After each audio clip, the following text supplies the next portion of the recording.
Hello and welcome. As it comes to Final Fantasy XIV, there seems to be an influx of videos titled Why You Should Play Final Fantasy XIV. I do not feel that is a proper way of getting others involved in something that you enjoy.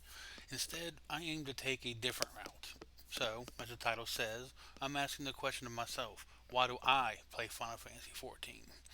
I am doing this with a decent confidence that what I have to say will resonate with some of you. If not, that's understandable. But in either case, what I want to say is my opinion only. Now, to begin with, we all know there are quite a few MMOs out there. Some of them I have played, some of them I have not played. But these ones are the ones that I have put not too small amount of time into over the years. Quite a few of them I'm sure you would have heard of. Some of them, maybe not. But in either case, they're all worth playing. Now, first and foremost, I will not be speaking about the dumpster fire that is Activision Blizzard. Suffice it to say that I put over a decade into the MMO, but had more or less moved on before the whole controversy began. Now, with that said, as to the others, including WoW, there are in fact really fun MMOs on their own accord, and I do think back on times when I did indeed play them and enjoy them quite a bit off and on. Unfortunately, as time has passed, they have fallen to the wayside. So, in the end, only two that I've played with any kind of consistency have remained. One of which is Final Fantasy XIV. Now, the question I originally asked was, why do I play it? So, what follows are some of the reasons why I found myself compelled to continue playing the game. Honestly, the first reason comes down to my own nostalgia. If you go back to my own childhood, more specifically my teenage years, this would be around 1993. And yes, I am in fact that old. Now, while the date of 1993 is in mind, there was a variety of games that I played regularly. The first one of those I want to mention is Zelda, or more specifically, A Link to the Past. Ocarina of Time was probably a thought, but hadn't really come to fruition because the whole 3D gaming scene hadn't even taken off until another 4 years. But this was one of my favorite games back then.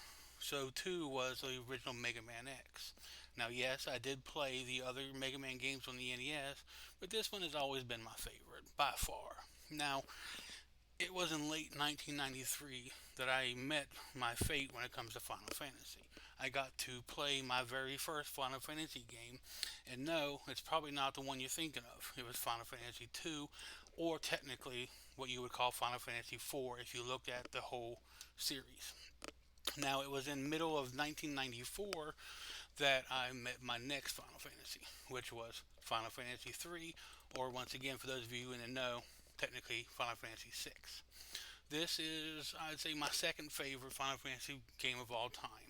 It is only beaten by the next one I want to be speaking of. Now, in 1997, I got my hands on my first PlayStation, and I found my absolute favorite Final Fantasy of all time. Which, if you look at a lot of the different people talking about it, they either say 3 is their favorite or 7 is their favorite. It's a toss up. I'm going to go ahead and say that 7 is probably the one that I enjoy more, mostly because I own it in about 7 different ways. I only owe 3 in like 3 different ways, so keeping that in mind, yes, Final Fantasy 7 is probably my favorite Final Fantasy of all time. Now, this was my second PlayStation game. My first one was also a Square title, now Square Enix, and that was Parasite Eve. I also really enjoy this game. So, as I'm sure you've noticed so far, a lot of my teenage years has really been comprised of Square, and I've been hooked on Final Fantasy ever since. So, when it comes down to it, yes, nostalgia is a huge, compelling factor for why I continue to play anything Final Fantasy and why Final Fantasy XIV caught my attention as an MMO.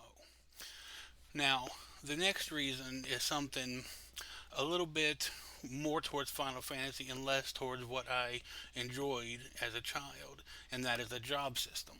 Now, I'm an avid alcoholic. I am always playing different characters. I always have a bunch of them, not just for the character models, but for classes. And most MMOs, as most of you will probably be aware, you can have one class for one character. So if you want to be able to tank, heal, and DPS, you got to have at least three characters. Four if you want a DPS as a ranged versus a melee.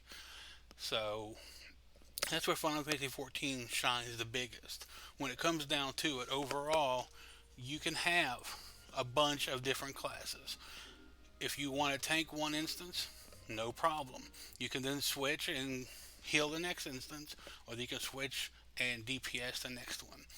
Finding this out was rather mind blowing. The fact that I can tank and heal and then finally melee or range DPS. If I get bored with one, I switch to the next. If I get bored with that, I keep going. It's been absolutely lovely. This system also lends itself to new players. Everyone ends up tanking, healing, and being a DPS, which in turn helps everyone learn how to better perform at each subsequent role. In most MMOs, the tank doesn't automatically understand the aspects of healing. The healer doesn't understand necessarily the tanking, and DPS, if that's all they do, rarely understands either. But in Final Fantasy XIV, it's different.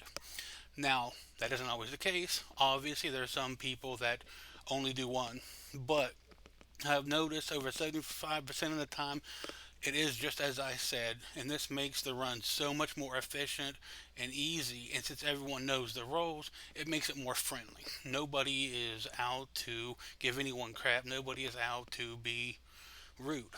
Now, we'll talk about that more in just a minute, but I also want to touch on the fact that at level 15, one cannot even queue up for a dungeon in their current role unless they complete the level 15 quest, which takes them through the basics of being able to either tank, heal, or DPS. So not only does the game give you the ability to be all these different races and classes, it also ensures you understand the mechanics before it allows you to step into it. Now, the next point I want to talk about when it comes to Final Fantasy XIV is their development team. These guys are exceptional. Through all the examples, the one way that I think makes the biggest impact is the fact that they literally burnt the 1.0 version to the ground to replace it with a Realm Reborn because they felt it wasn't good enough of an experience. They thought it wasn't good enough for us. So that right there tells it all. They care about us and they care about the game. So that really helps differentiate between different companies. Yes, there has been other companies in the past that have done something similar. Where are they now? What are they doing? This is really what elevates Square Enix in my opinion. Now, finally, and most important to me is the community. I briefly touched on this earlier, but overall, the game is filled with helpful and kind people that are wanting to help you. If you need help, ask for it. If you're first time in a dungeon, whether it's tanking, healing, or DPS, just say it. There's no shame. No one's going to give you any crap for it. They all understand we've all been there. All these roles. First time tanking something, guaranteed someone in that group can help you. They've already tanked it, or they've already healed it, or they'll help make sure you don't have a bad experience. That's one of the things I really like. Now, on that note, I do want to go ahead and say at the end of each run, use your accommodations. Don't let them go to waste. If you think the tank did a good job, give him one. You think the healer did a great job, brought you back from the brink of death, give him accommodation. Did that DPS do an awesome job of avoiding damage or whatever? Let them know you appreciate what they did and they did a good job with accommodation. This is important not just for achievements, not just for mounts and whatever else, but just to show you appreciate them. This is what I'm talking about. In the communities, most people do this. Be polite, thank your group for the experience, be courteous and friendly. You'll get the same thing. Let's just keep kind of Final Fantasy XIV a fun experience as it has been for me over the years and for everybody else. Now, I do want to thank you for taking time to listen to me and to get my opinion on the matter. So I appreciate your attention, and I hope you do have a wonderful day. Thanks.